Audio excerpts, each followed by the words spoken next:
বালিতে ল্যান্ড করার পর এয়ারপোর্টের ইমিগ্রেশনে আমাদের অনেকটাই লেট হয়ে যায়, তো আমাদের রিসর্টে চেক ইন করতে করতে প্রায় আমাদের দুপুর হয়ে যায়।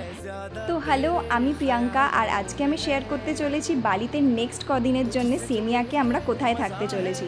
তো এয়ারপোর্ট থেকে ল্যান্ড করার পরই ড্রাইভার আমাদের পিক আপ করে, আর আমরা যেই রিসর্টটায় থাকতে চলেছি সেটা হলো সেমিয়াকে। তো সেখানে আমরা ফার্স্টে চেক ইন করি, আর এখানের রুমগুলো দারুণ, মানে পুরো সেই কটেজ টাইপের। আর এইটা হলো আমাদের ডোরের বাইরের ভিউ। আর ভাগ্যিস আজকে আমাদের অন্য কোনো প্ল্যান ছিল না, যেহেতু ফার্স্ট ডে বলে ইভিনিংয়েই জাস্ট প্ল্যান ছিল, আর অন্য প্ল্যান থাকলে আজকে সেটা ক্যান্সেল করতে হতো। আর এইটা হলো আমাদের রুম ডেকোরেশন, আর আজকে আমাদের একটা কমপ্লিমেন্টারি কেকও দিয়েছিল।